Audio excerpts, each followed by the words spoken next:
बिस्मिल्लाहिर्रहमानिर्रहीम। अस्सलाम वालेकुम। I am professor Nida Mubeen, lecturer biology. Welcome to our YouTube channel. आज का जो हमारा टॉपिक है वो हमने लिया है second year biology, chapter number 19 growth and development से, और टॉपिक है मैकेनिज़्म ऑफ डेवलपमेंट।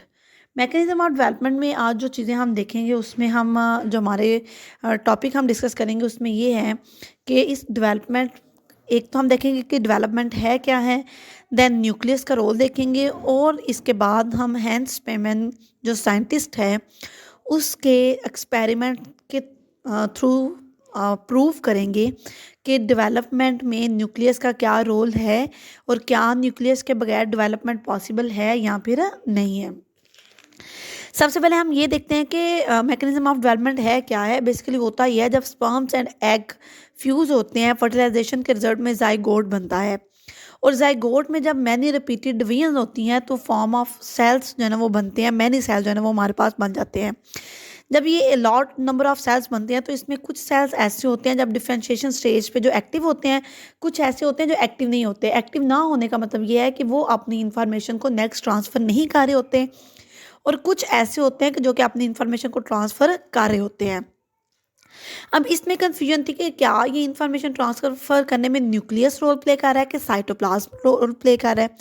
इस कन्फ्यूजन को ही ख़त्म करने के लिए और इसको प्रूव करने के लिए कि किसका रोल है, तो हमारे पास डिफरेंट साइंटिस्ट ने डिफरेंट वर्क किया था। इधर जो हम पढ़ेंगे वो हम पढ़ेंगे अपने पास, हमारे पास जो एक्सपेरिमेंट है role of nucleus in development में। एक्सपेरिमेंट नंबर 1 जो है ना वो हैंस ड्रिस ने किया था 1892 में। इसने क्या किया, सी अर्चन का एग यूज़ किया, और यूज़ तब किया जब वो 2 सेल स्टेज पे था। मींस कि जब उसके आगे से 2 एजाइगोट के बाद मज़ीद एक डिवीजन हो चुकी थी। अब इसने क्या किया कि ये जो 2 सेल स्टेज पे था हमारे पास उसका सेल था, उसने उसको दोनों सेल को डिफरेंट डिफरेंट कर दिया, दोनों सेल को सेपरेट किया, और उसने ये देखा कि दोनों सेल ने आगे से नॉर्मली डेवलप जो है ना वो हुए थे, और दोनों नॉर्मल लार्वा बनाया था, और तमाम इंफॉर्मेशन उनके अंदर मौजूद थी जो एक नॉर्मल जाइगोट में होती है। मीन्स के इस एक्सपेरिमेंट में उसने ये किया कि एग और स्पर्म जब फर्टिलाइज हुए तो जाइगोट बना। जाइगोट को उसने 2 सेल स्टेज तक जाने दिया, मीन्स कि उसकी एक डिवीजन होने दी। जब एक डिवीजन होगी तो उसने दोनों सेल को सेपरेट किया, दोनों सेल को सेपरेट करके उसने टाइम दिया कि वो डेवलपमेंट करें, और उसने देखा तो दोनों cell normally different different larva अपना उन्होंने बनाया और बिल्कुल नॉर्मल डेवलपमेंट की। और इससे ये शो हुआ कि जब जाइगोट 1 से 2 में हुआ था तो दोनों सेल के अंदर वो कंप्लीट इंफॉर्मेशन मौजूद थी जो उन्हें एक लार्वा बनाने के लिए चाहिए थी। अब इसी चीज़ को प्रूव करने के लिए 3 डिफरेंट किस्म के एक्सपेरिमेंट जो है ना वो स्पेमैन ने किए थे। नंबर 1 जो एक्सपेरिमेंट उसने किया, अब इसमें ये तो हो गया पीछे कि दोनों सेल के अंदर इंफॉर्मेशन थी, लेकिन प्रूव ये करना बाकी था कि वो इंफॉर्मेशन आई किधर से थी। तो स्पेमैन ने क्या किया, उसने सबसे पहला जो अपना एक्सपेरिमेंट किया उसने इसके अंदर स्लेमेंडर का जाइगोट यूज़ किया। उसने उस जाइगोट को, जब वो भी 1 जो है ना वो जाइगोट मौजूद है, 2 इक्वल पार्ट में उसको डिवाइड किया। 2 इक्वल पार्ट में उसने कैसे डिवाइड किया, उसने ह्यूमन का हेयर लेके, तो ह्यूमन हेयर की हेल्प से उसको इस तरह से गिरा लगा के, तो 2 इक्वल हाफ में, जैसे आप एक बलून में पानी भर लें और उसको दरमियान में से किसी धागे से बांध दें तो 2 इक्वल जो है ना वो उसके पार्ट्स बन जाएंगे। तो इसी तरह से उसने उस जाइगोट के बनाए। लेकिन जब उसने गिरा लगाई तो इस तरह से लगाएगी कि एक साइड पे न्यूक्लियस मौजूद था और दूसरी साइड पे न्यूक्लियस मौजूद नहीं था। जब डेवलपमेंट स्टार्ट हुई तो जिस साइड पे न्यूक्लियस मौजूद था उस साइड पे डेवलपमेंट हुई, लेकिन जिस साइड पे न्यूक्लियस नहीं था उस साइड पे कोई डेवलपमेंट ना हुई। जिस साइड पे न्यूक्लियस था उसमें सेल डिवाइड हो रहे थे, तो जब 16 स्टेज मतलब 16 सेल बन गए तो एक सेल उस गिरा में से मूव करके तो दूसरी साइड पे चला गया जहाँ पे न्यूक्लियस मौजूद नहीं था। अब उसमें क्या हुआ कि उसने ये देखा कि जिस साइड पे न्यूक्लियस नहीं था पहले उधर कोई डेवलपमेंट नहीं थी, लेकिन जब न्यूक्लियस की साइड से एक सेल उस साइड पे मूव किया तो उधर भी क्या स्टार्ट होगी, उधर भी डेवलपमेंट स्टार्ट होगी। इस तरह से उसने कंक्लूजन ये निकाला कि जो न्यूक्लियस है उसके पास असल में इंफॉर्मेशन मौजूद है कि डेवलपमेंट किस तरह से होगी। क्योंकि हुआ भी यही था कि जिस साइड पे न्यूक्लियस था उस साइड पे डेवलपमेंट हुई थी, जिस साइड पे न्यूक्लियस नहीं था उस साइड पे नहीं हुई थी। तो प्रूव दैट कि जो न्यूक्लियस है बेसिकली वो ही अपने अंदर सारी की सारी इंफॉर्मेशन रखता है डेवलपमेंट की। लेकिन फिर उसने नेक्स्ट एक्सपेरिमेंट किया। जो एक्सपेरिमेंट नंबर 2 किया उसमें उसने क्या किया कि जो स्लेमेंडर का एम्ब्रियो है उसको 2 हाउस में उसने किया और दोनों के अंदर न्यूक्लियस मौजूद था। अब दोनों के अंदर न्यूक्लियस मौजूद था तो दोनों के अंदर क्या हुई, उसने ये देखा कि एम्ब्रियो दोनों साइड में न्यूक्लियस मौजूद है तो दोनों साइड पे क्या स्टार्ट होगी, डेवलपमेंट स्टार्ट होगी। अब उसने ये देखा कि जब हमारे पास पहले पीछे में आपने कहा था कि जिस साइड पे न्यूक्लियस है उस साइड पे 16 सेल स्टेज पहुंची है, तो इसमें भी क्या हुआ कि दोनों के अंदर न्यूक्लियस मौजूद था तो दोनों के अंदर डेवलपमेंट हुई।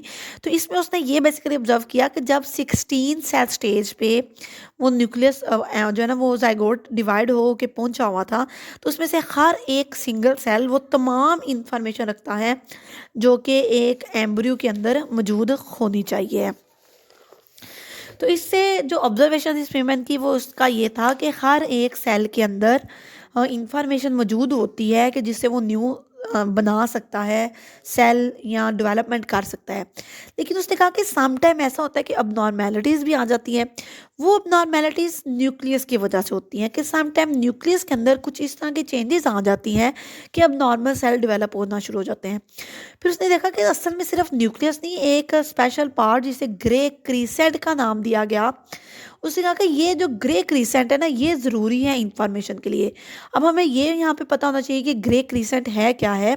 तो ये बेसिकली एक पिगमेंटेड एरिया होता है जो कि फर्टिलाइजेशन के टाइम पे शो होता है। तो उसने कहा पहले नहीं होता, जब फर्टिलाइजेशन का टाइम होता तब ये ग्रे क्रीसेंट का एरिया आता है। तो उसने कहा कि ये एरिया रिक्वायर्ड है डेवलपमेंट के लिए। अब यहाँ पे कन्फ्यूजन डेवलप हो गई है। पहले उसने ये कहा था कि न्यूक्लियस होगा तो डेवलपमेंट होगी, न्यूक्लियस नहीं होगा तो डेवलपमेंट नहीं होगी। जबकि एक्सपेरिमेंट नंबर 2 में वो कह रहा है कि न्यूक्लियस तो है लेकिन साथ में ग्रे क्रीसेंट होना ज़रूरी है। अगर ग्रे क्रीसेंट नहीं होगा तो नॉर्मल डेवलपमेंट नहीं होगी। तो सेकंड एक्सपेरिमेंट का जो कंक्लूजन निकाला था एक्सपेरिमेंट ने वो ये था कि तमाम सेल के अंदर न्यूक्लियस की इंफॉर्मेशन मौजूद होती है, इसीलिए सेल क्या है वो डिवाइड होते हैं। लेकिन साइटोप्लाज्म के अंदर जो ग्रे क्रीसेंट है उसके पास ये इंफॉर्मेशन होती है कि डेवलपमेंट किस चीज़ की होनी है।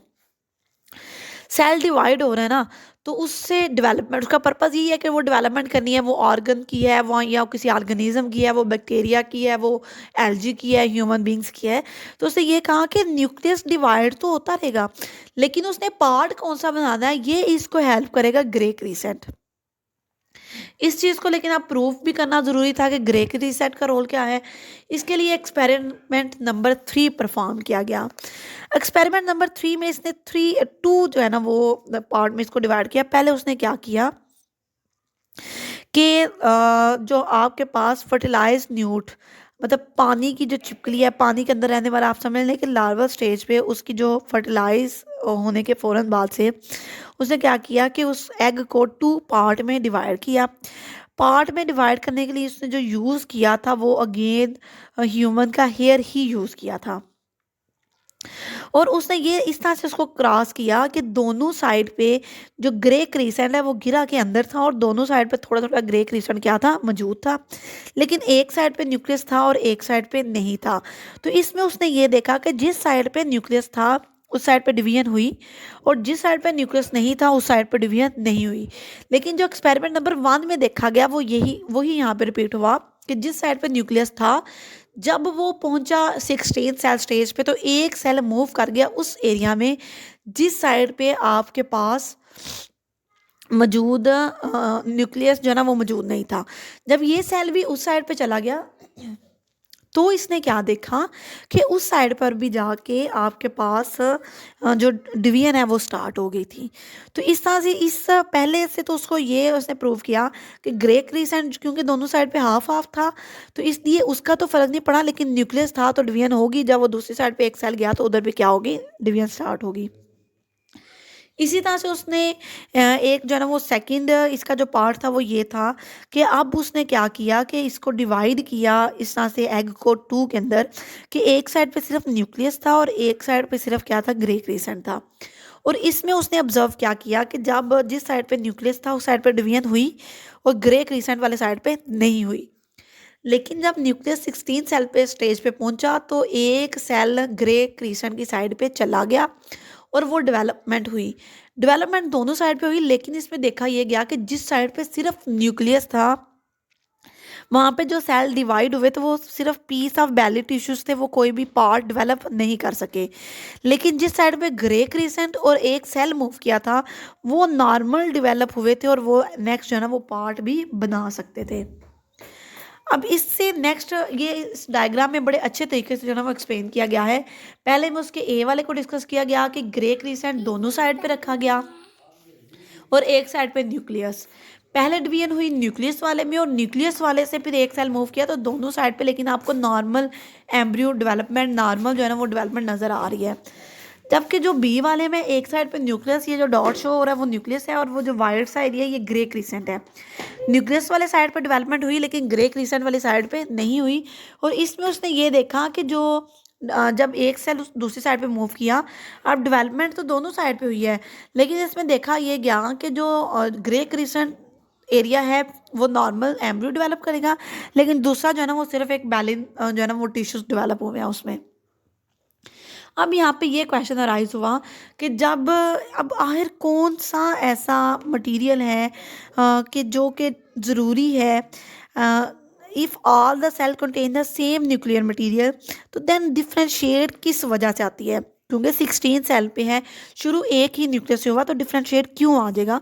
तो इसके आंसर के लिए जो पहला स्पोर्ट है वो ये है, जब क्लीवेज हो रही होती है, जब एक सेल टू में डिवाइड हो रहा होता है तो तब जो मूवमेंट होती है मॉलिक्यूल्स की, बेसिकली साइटोप्लाज्म की, उसमें डिफरेंशिएट आ जाता है। और दूसरा ये है कि एक सेल के ऊपर इफ़ेक्ट करता है उसका नेबरिंग सेल। तो ये दो चीज़ें जो है ना वो उसको इफ़ेक्ट करती हैं। एक दफ़ा थोड़ी सी समरी सुन लें। आज का जो लेसन था उसमें हमने ये देखना था कि डेवलपमेंट का मैकेनिज्म क्या है। 3 एक्सपेरिमेंट किए गए। पहले एक्सपेरिमेंट में एक साइड पे न्यूक्लियस रखा गया और दूसरी साइड पे न्यूक्लियस नहीं था। न्यूक्लियस वाली साइड पे डेवलपमेंट हुई, जब 16 सेल बन गए तो एक सेल न्यूक्लियस के बगैर वाली साइड पे गया और उधर भी डेवलपमेंट शुरू होगी। एक्सपेरिमेंट नंबर 2 में क्या हुआ कि एक साइड पे और न्यूक्लियस था और दूसरी साइड पे भी न्यूक्लियस था, तो दोनों साइड पे डेवलपमेंट हुई, लेकिन इसी में उसने ये देखा कि सम टाइम न्यूक्लियस के अंदर अबनॉर्मेलिटीज़ आने की वजह से सेल में अबनॉर्मेलिटीज़ आती हैं। तो एक सिर्फ न्यूक्लियस नहीं बल्कि ग्रे क्रिसेंट जो पिगमेंटेड एरिया फर्टिलाइजेशन के टाइम पे शो होता है वो भी ज़रूरी है उसके लिए, डेवलपमेंट के लिए। अब इसको प्रूव करने के लिए उसने एक्सपेरिमेंट नंबर 3 किया कि पहले में उसने क्या किया कि एक साइड पे न्यूक्लियस और ग्रे क्रिसेंट दोनों साइड पे, तो न्यूक्लियस वाले साइड पे डेवलपमेंट हुई, उसके बाद एक सेल दूसरी साइड पे गया और दोनों साइड पे नॉर्मल जो है ना वो डेवलपमेंट शुरू हो गई। दूसरे बी पार्ट में उसने क्या किया कि एक साइड पे न्यूक्लियस रखा, एक साइड पे ग्रे क्रिस्टल रखा और इसमें उसने ये देखा कि न्यूक्लियस वाले साइड पे डेवलपमेंट हुई और ग्रे क्रिस्टल वाली साइड पे नहीं हुई। लेकिन एक सेल जब मूव किया ग्रे क्रिस्टल साइड पे तो उस साइड पे भी डेवलपमेंट हुई। तो नॉर्मली ये ऑब्जर्व किया गया कि जो ग्रे क्रिस्टल और न्यूक्लियस दोनों वाला साइड है वो नॉर्मल डेवलप हुई, लेकिन जिधर सिर्फ न्यूक्लियस था वो नॉर्मल डेवलपमेंट नहीं कर सका। इससे रिलेटेड कोई भी क्वेश्चन होगा स्टूडेंट्स तो आप लोग ज़रूर पूछिएगा। Thank you so much for watching my lecture. आप किसी भी टॉपिक को समझना चाह रहे हैं तो वो आप कमेंट में बता सकते हैं।